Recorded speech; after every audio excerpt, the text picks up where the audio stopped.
Everyone, this is Wren. This is a beginner's watercolour lesson, so I'll start with some quick drawing lessons on how to choose a paintbrush.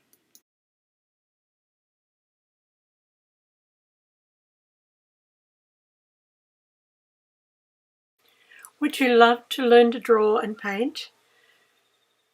I'm happy to show you all that I know. I've been painting and drawing all my life. I'm in my 70s and I'm ready to pass on my information online. I have taught in the studio for 40 years and I've also taught with ebooks. Now I'm combining it all where I'll do demonstration tutorials on video and I'll combine it with a private website for my art students which already has over 100 posts explaining step by step how to draw and paint in various techniques and lots of different mediums. Now, I'm working with pencils here, and as you can see, each pencil will vary depending on the numbers and the letters on the pencil. As you can see, the words art course are too close together. By using a pencil that's darker in tone, I can make the two words stand out separately. So light and shade is very important. It allows us to give definition. I've deliberately smudged there to show you that the darker that pencil is, the more easy it is to smudge. Now I use different positions to hold the pencil depending on what I'm doing. This position A is how a lot of people write. It's fine for drawing, but it's not your ideal. Also, you can get repetition strain injury if you're constantly working in the same position, if you're working constantly with your hands. B was a very good one for shading. So is C. You can rest your hand on your little finger and rock backwards and forwards. It's good to discover what you can do and what marks are easiest to make depending on the position that you're holding your pencil. Now position E is very similar to position A, but you're holding the pencil looser. It should be very loose in your hand. It should almost want to drop out of your hand if you don't. There you are. That's a good test to see if you've got it right. Practice doing long lines, circles, ellipses, drawing the lines on an angle. Practice, practice, practice. You need to do this as much as you can. If you've got old newspapers, sit in front of the television set at night instead of watching TV aimlessly. You can be practicing your drawing while you do the news.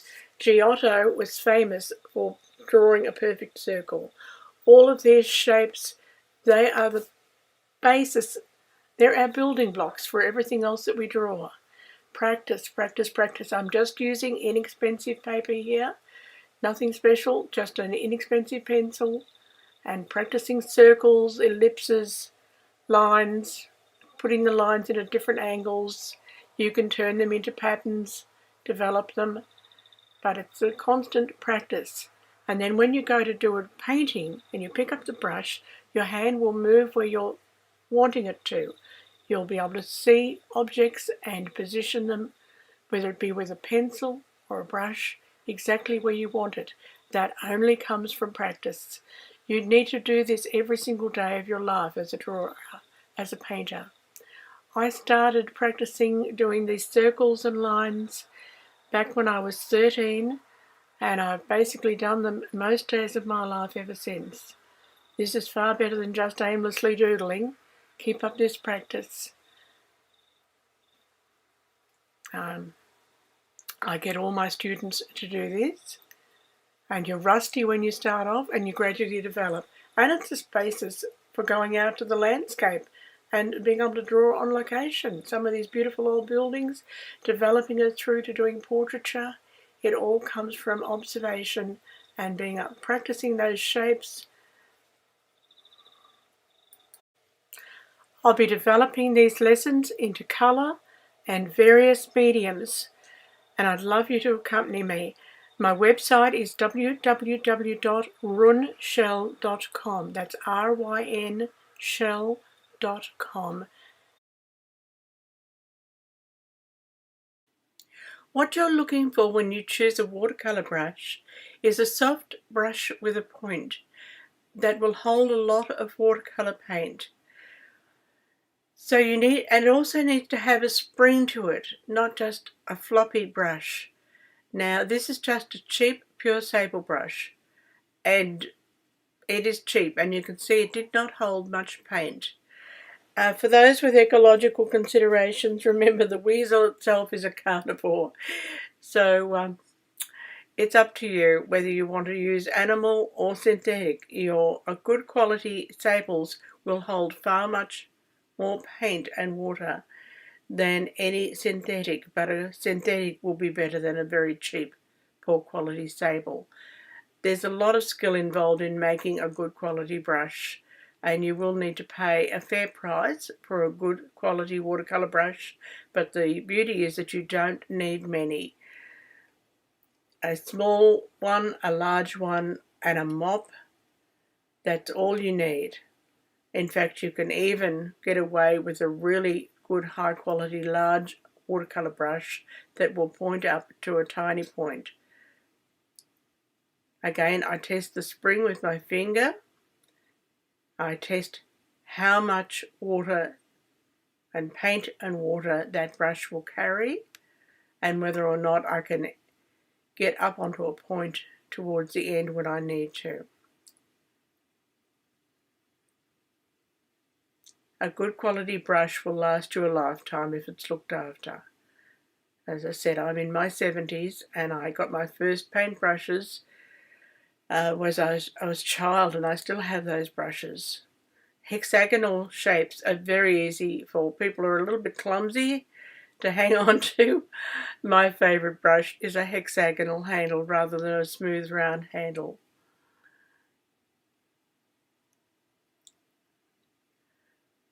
I've still got my older brushes and I love them.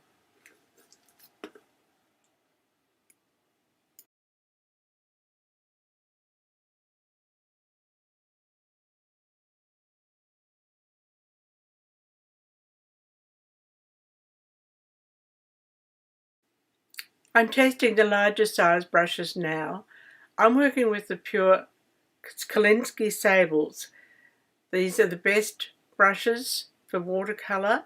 You need them made from the tip of the tail hair of the male Siberian sable, the cold climate sable in the winter coat. That will give you the best quality brush. They're a byproduct of the fur industry, so they don't go out and kill the sables, the weasels, just to make the brushes. The animal has already been killed for other purposes, and the use of the tip of the tail hair is simply a byproduct. So you're not going to save any sables by choosing to use synthetic, and creating synthetic products itself is environmentally toxic. So natural hair is not the terrible crime that a lot of people like to think it is. It's a natural product, and it's not polluting the environment. As I said, your good quality brush will last you a lifetime. I'm just testing it out in a painting, having tested it out with brush strokes. And once I'm really happy, I've made my choice of a brush. In a good quality art shop like I used to run in the olden days before internet discount shopping, one could try before one buy.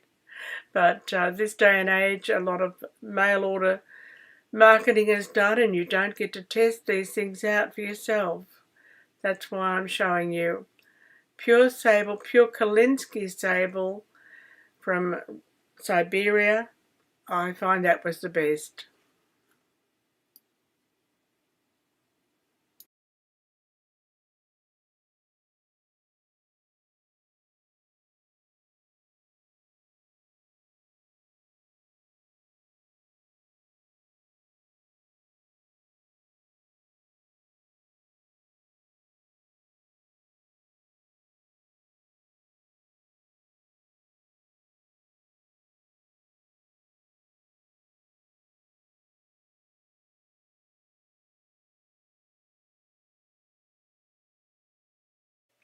Welcome to my studio. It's Ruin Shell and I'm painting a scene out the front of my own home. An Australian landscape. I'm painting an early evening scene, or you could paint early morning and you'll capture the same lovely soft colour harmonies. I'm using a Coatman watercolour pad that's just postcard size, and I'm using Winsor & Newton watercolour paints. In pan form, I've wet the paints and I'm wetting the paper, and I'm leaving certain parts of the paper dry, and that will be areas that I want to leave white, because when I mix my paint, I'll mix it lovely and wet, and then I'll work wet into wet initially. I'm working with a pure sable brush, a lovely quality brush. It doesn't drop hairs. If you work with cheaper brushes, they'll drop hairs in your painting. It's worth buying good quality. I'm using ultramarine blue here, which is a blue violet. I'm just putting it in very, very light to begin with. I start off working very light and very wet, and then I build up the pigment. I'm adding some alizarin crimson into the ultramarine blue to create a violet tone. I don't need to fully mix it on the palette. I can mix into the wet paint on the paper, because the alizarin crimson and the ultramarine blue together makes a shriekingly bright violet, which is unnatural. I'm adding a little bit of a yellow tone, which will softly grade back. Now initially the colour looks too bright. Watercolour will dry paler and less intense in colour. So you have to keep that in mind. While the paper is wet, the colour will look brighter. It won't stay as bright as this. It will tone back. When you're working with oil paint, your colour stays very much as you put it down. Well, acrylic paint tends to dry darker and watercolour tends to dry lighter. So keep that in mind. Already the colour is softening, just as the paper absorbs it. You can see the shape of the tree appearing. You can see the shape of my clouds. I'm using yellow here to create the golden tones of the glow across the paddocks. And again, just a little bit of the lilac colour, the alizarin crimson and the ultramarine blue to tone that back, because we don't want it too bright. Because I've chosen to use a very simple Australian landscape scene, I haven't needed to draw. It doesn't matter if you place a tree slightly out of proportion, it still looks natural. If you were painting flowers, it would be important to pre-draw to some extent, but with the landscape one can just paint direct. Now I paint a little bit darker as I come forward to create that aerial perspective look. Things go off into the distance, they lose their intensity of colour and their contrast of light and shade. So my darks will be darker in the foreground and my colours will be a little bit brighter. I'm creating an old rural building in the background here. We have rural buildings in the distance across the paddocks, and to my eyes they're out of focus. If you take a photograph, quite often everything will be in focus unless you're using a special lens or apertures to create aerial perspective and have some parts of the camera photograph out of focus. But the human eye doesn't see like that. We can only focus on one part of a scene at a time. Whatever we're focusing on will be crisp and clear, and around that it is gradually going out of focus. And so I paint much the way the human eye sees. Because I paint on location, on site, I've learned to paint that way. I occasionally use a photograph if I'm trying to paint something like a wallaby or a blue wren that won't sit still for me. I'll take a photograph. But for the landscape, I like to paint directly from the scene.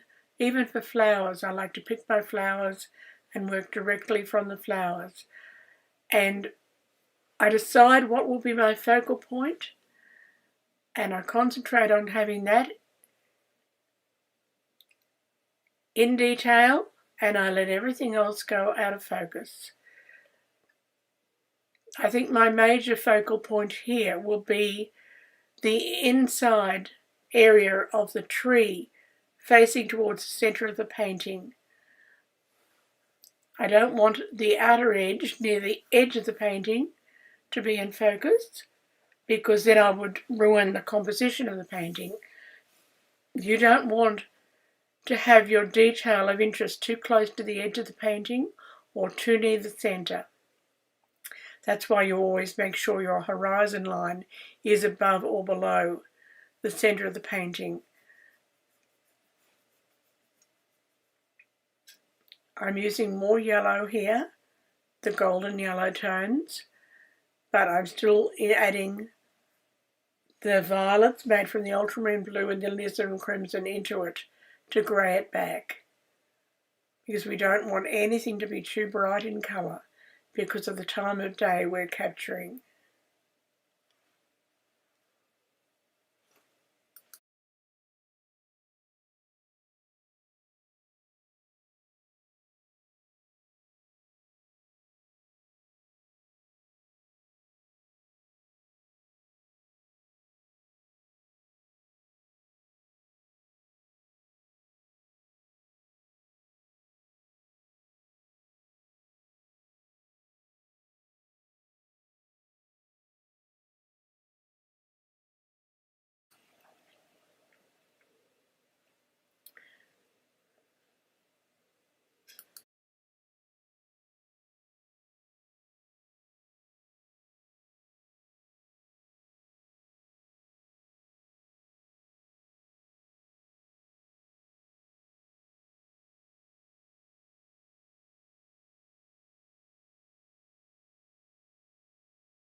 A lot of people are scared of watercolour.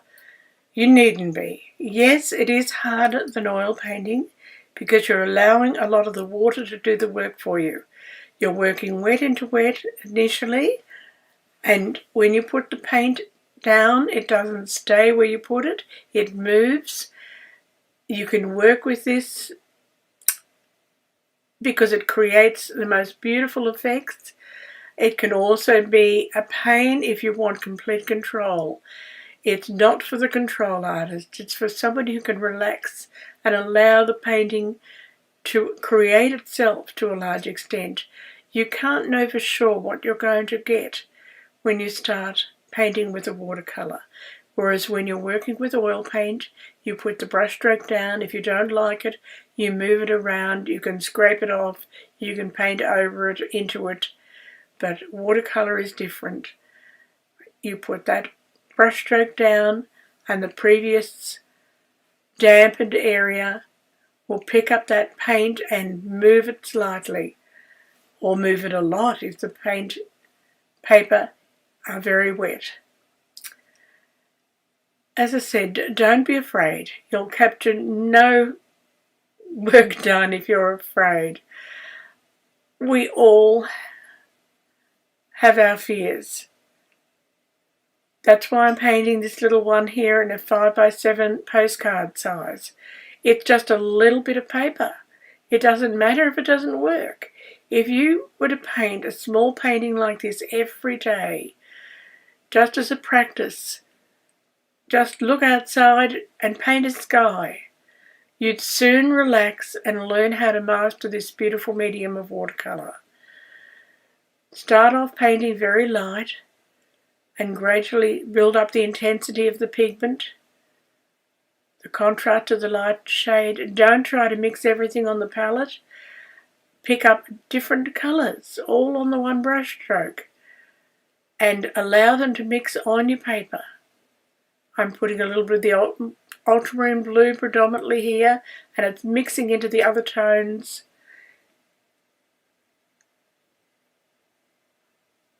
Just gradually creating that effect of the base of the gum tree.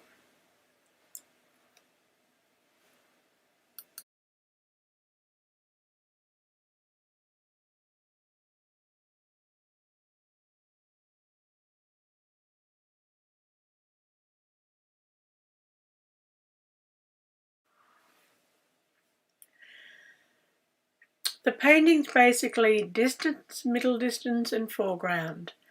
I'm creating this old rural building in the middle distance, partly out of focus.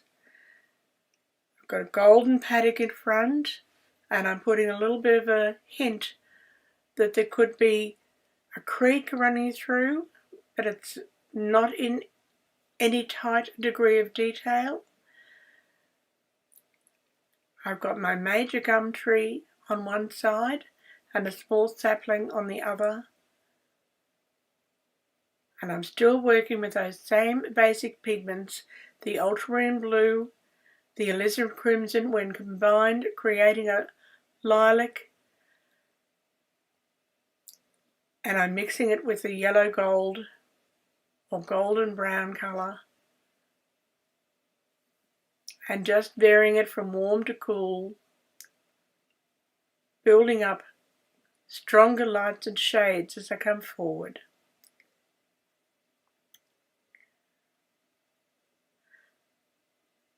Our old gum trees have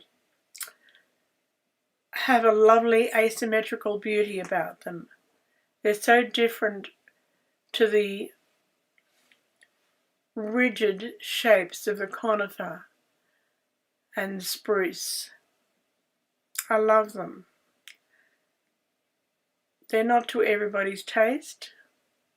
If you don't come from Australia or a country or a state like California, where a lot of eucalypts are grown, you may not be familiar with the raggedy effects of the eucalypt. But it pleases me. I love asymmetrical beauty of nature. Again, a little more colour intensity is coming in as I come forward. Now, if you are getting this video to view as a part of my patron pledge, you will also have access to some printed notes, either in a blog form or an ebook form.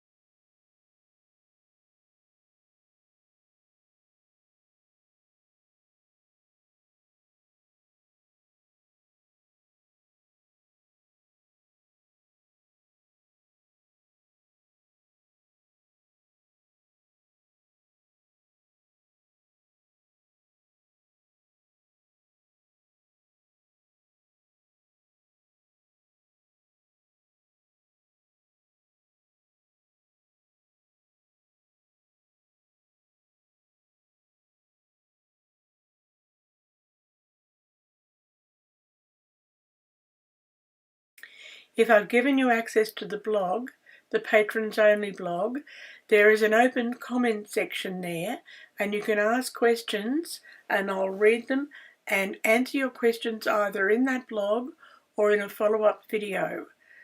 It's good to get that two-way feedback from you. I can only guess as to what questions you might want to ask me, and I can do a far better demonstration tutorial for you if you give me that feedback and let me know what it is that you'd like to know and what mediums, what topics you'd like me to demonstrate for you. I have a YouTube channel and I'm putting 2-minute sped up videos there. I'll speed the painting up about 20 to 40 times faster than I'm working now. And they're ideal to give you a quick glimpse at what I can do, and to some extent you can learn by watching those. But for my patrons, I'm working real time, which is actually quite slow, because an artist will spend a lot of time just looking at the painting and deciding before they put the brush down where would be the best place to put it.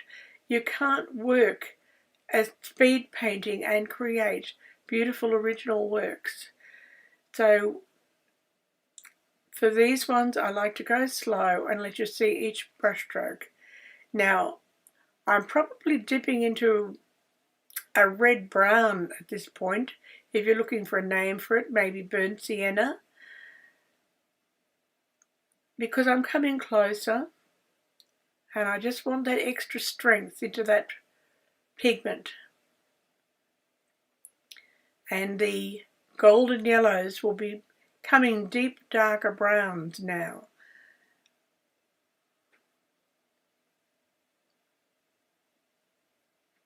I spent a lot of time painting out of doors, particularly in my younger days. I'm in my 70s now, so I've actually got about 60 years of experience of painting landscapes on location.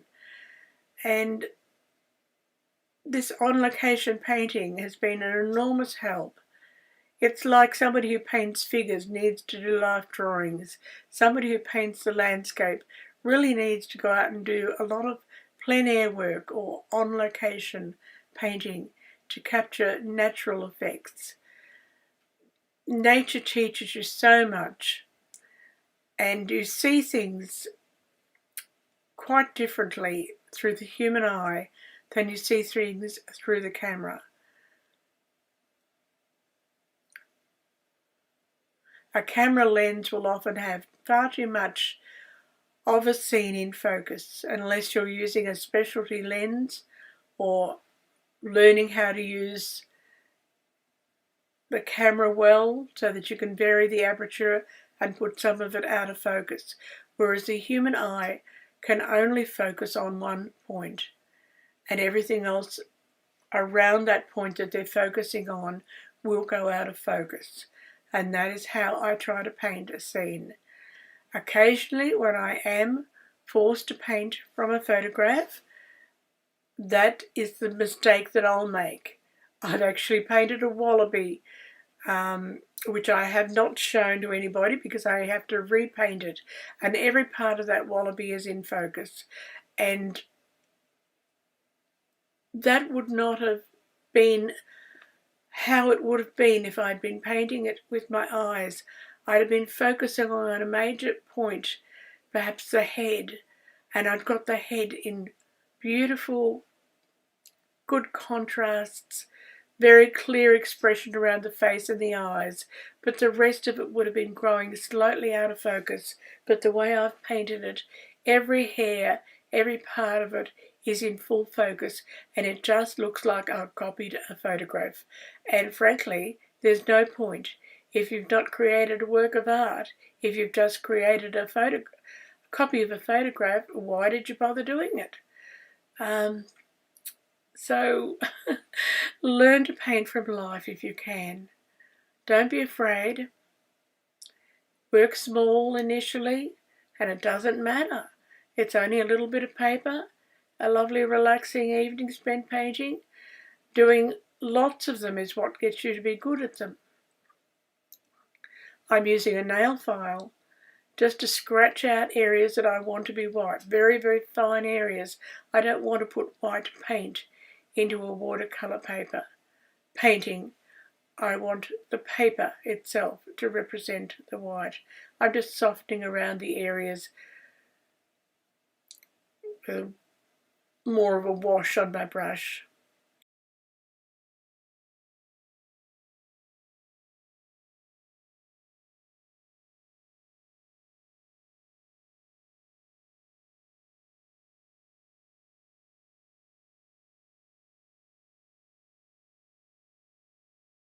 This is the first landscape lesson that I'm giving, I've tried to choose nice, easy colour harmonies.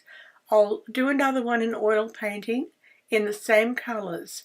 A nice, small, easy to do landscape painting.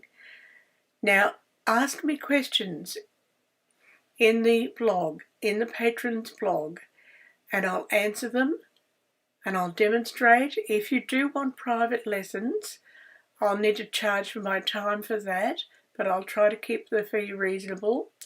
But I'm very happy to do it for free as part of your normal patrons pledge. So ask questions in the blog, in public, and then I can answer those questions in public, either in the blog post or in another demonstration tutorial that I'll put out for everybody who's become a patron, and it won't cost you any extra. I'll quite happy for you to email me images of your artwork and I'll constructively critique them in one of these video demonstrations if you're happy for me to do it to benefit everybody. It's only if you want it to be a private lesson where I don't show anybody else that I'd need to charge you for that bit of extra time. I'm happy to help you if the time I spend helping you can help others. I enjoy teaching, and I'll try to start off with the demonstrations being simple scenes and build up. Eventually I'll teach things like portraiture, but we need to get some light and shade lessons in first. You can't jump into subjects like that without learning a few good fundamentals. Colour harmony is something that everybody wants to learn, and I love teaching colour. There's a colour harmony lesson in this one. Basically, we're using opposites on the colour wheel. The yellows and the violets. I'm using the golden tones now to suggest the side that the light is coming from, that setting sun, the glow coming through, just hitting on the light side of the trees.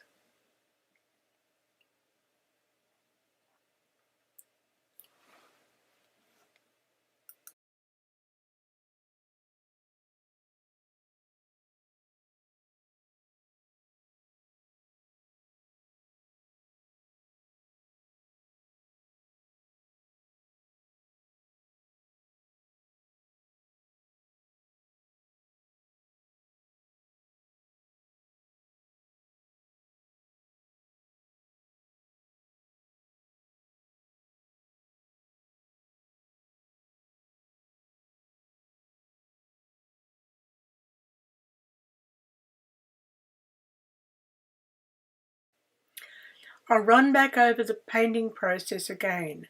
I started with a quality watercolour paper, paint and a brush.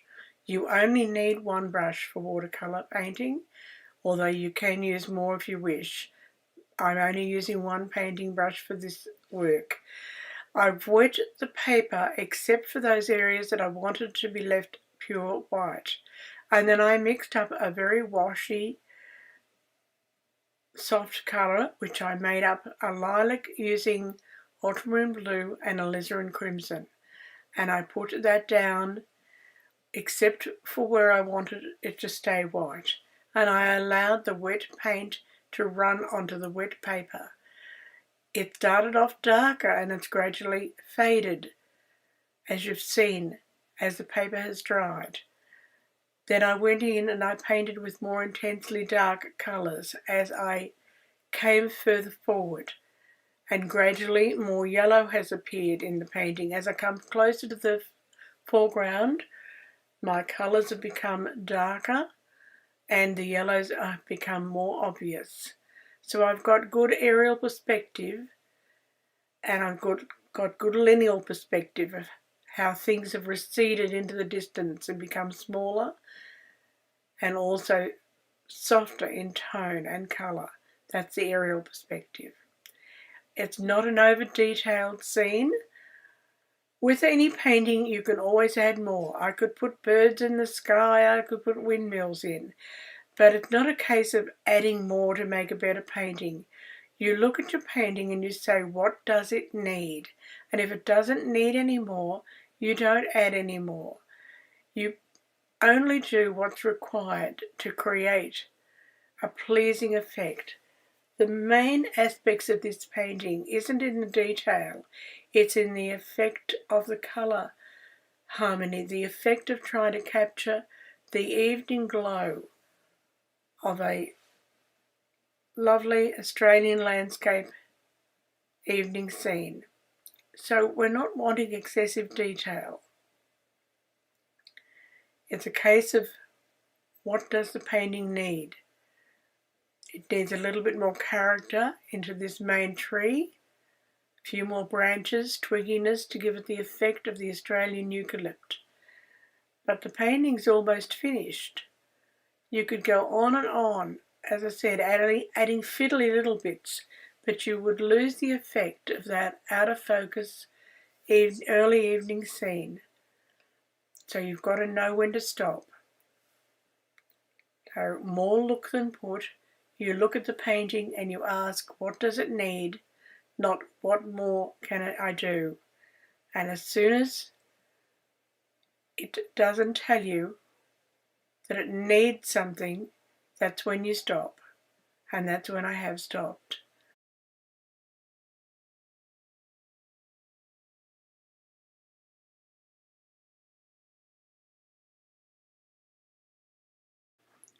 This is an introduction to my painting of the Phalaenopsis orchid tutorial. I'm using a similar colour harmony that I've used in the small Australian landscape evening scene. And I have sketched the flower first, and I'm putting down art masking fluid and allowing it to dry before putting down the wash. Now that preserves my clear white edges and allows me to paint over them, and then later, once the paint is dry, I can rub that masking fluid out and it will reveal the white paper beneath. It's a good way to paint if you have fine detail areas that must remain light. You can see the yellowed area of the masking fluid there. And as you can see, I'm working with the ultramarine blue and the alizarin crimson, as I did with the landscape painting, and also the yellow as the cross harmony opposite to the lilacs that the alizarin crimson and ultramarine blue will create. Again, I'm working wet into wet to begin with, and then I'm working with a slightly drier brush into the wet paper and the slightly drying paper, and then I will end up the painting by working with wet washy pigment on my brush onto dry paper, and then what's called dry onto dry, where I have more intense colour on to dry paper where I want extreme detail. Now again, this is where I'm rubbing out that art masking fluid. I could have used this in the landscape,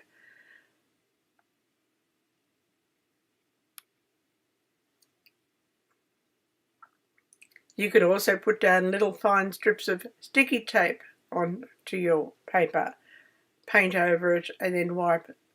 When it's dry, pull off the sticky tape. That works great for geometric shapes like a building. You can see it's building up the same way as I did the landscape. I'm working soft in the distance and I'm bringing in details into the foreground, and that gives me the three-dimensional effect. If you're working with flowers, it's probably easiest to start with simple flowers like a daisy or this orchid, and then develop up into flowers such as the rose where you've got multi-petals. If you think in terms of light and shade, colour harmony, good composition where you have your main subject slightly off centre not too close to the edges. Just remember all those fundamentals of what makes a good painting. Remember, you're not trying to copy a photograph. You're trying to paint as the eye sees. You choose one main point of focus in your painting and you develop that, and you allow everything else to go slightly out of focus, and then the furthest distance to be very out of focus. And that will give you a very pleasing artwork. Just practice, practice, practice.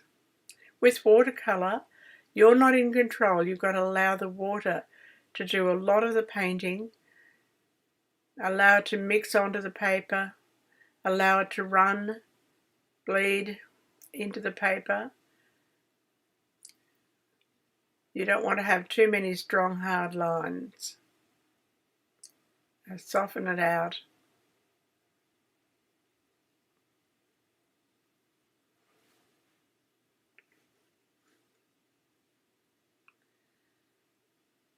I've come down into a pure sable brush now. I'll keep the wash brush for the large areas.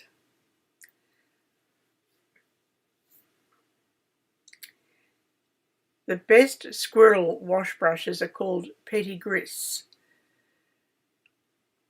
and they can be quite costly to buy.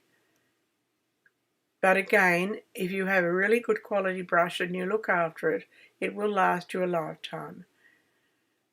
You're only washing them out in water. You're not using anything abrasive on them. You never stand your brush on its point. You always stand it up the other way, stand it on the handle. Keep that brush tip pointed. Don't point brushes between your lips. That's a good way to poison yourself. You can point them with the tips of your fingers.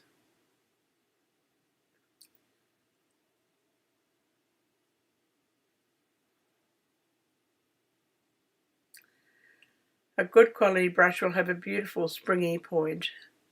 Allows you to get right in there and do details without having to go down and do an extremely fine, tiny brush. It's better to get a brush that's high quality in a larger size that will allow you to work through a range of different sizes.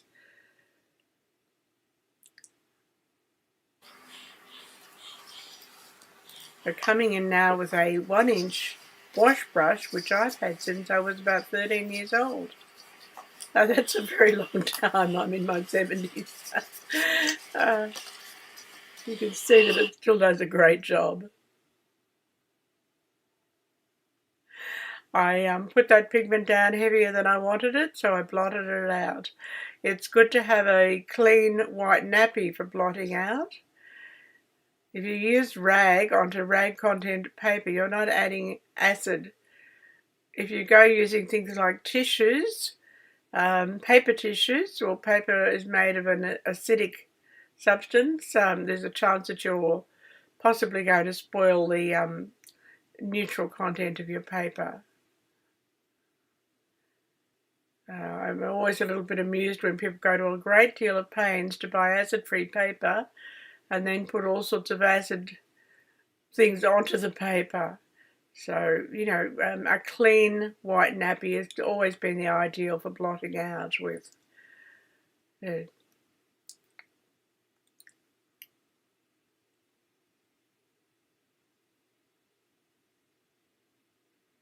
Probably not so easy to get those old-fashioned nappies these days.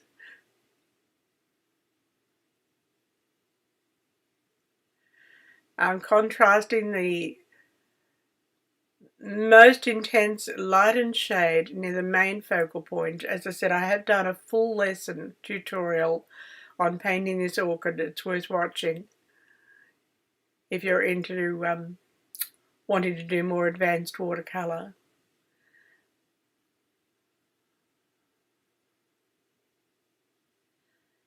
It was a little scary even for me starting this painting, because something like a flower or a portrait is not as forgiving as doing a tree. If you get your tree slightly out of proportion or perspective, nobody knows. If you're painting something that has a definite recognisable shape and you get that shape wrong, everybody knows. So this is where you start needing a little bit more drawing skill. Even if you trace, but at least get your drawing correct if you're trying to work with portraiture or flowers, still life.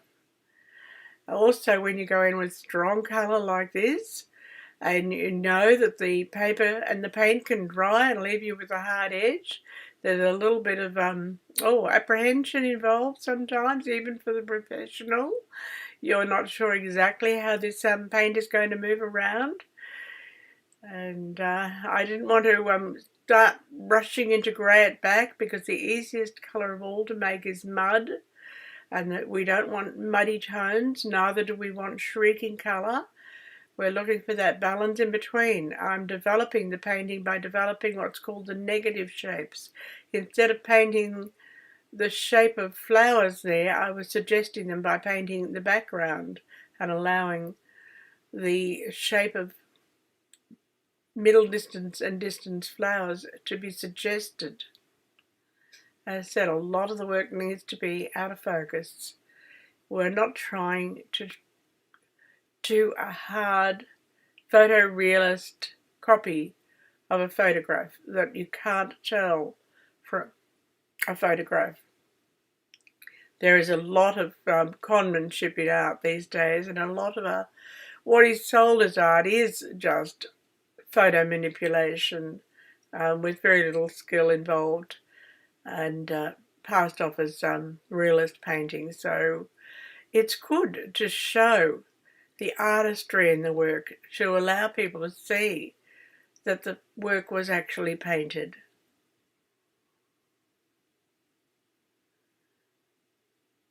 As I said, this is just an introduction to the main lesson. You can watch the whole painting painted from beginning to end in a unique lesson on its own. But I'm showing you how the same colours that I worked with in that Australian landscape evening scene can be used in other paintings that just simply require a little bit more detailing and drawing skill. Now, if you don't have the drawing skill, you can use tracing papers, but you do need to have a recognisable shape when it comes to the flower. And you only need that one main focal point in detail. The rest can just be suggested. Watercolour is a beautiful medium to work with. It's transparent, so if you make errors, it's easy to see them. So that makes it a little bit harder, but it's worth persevering with.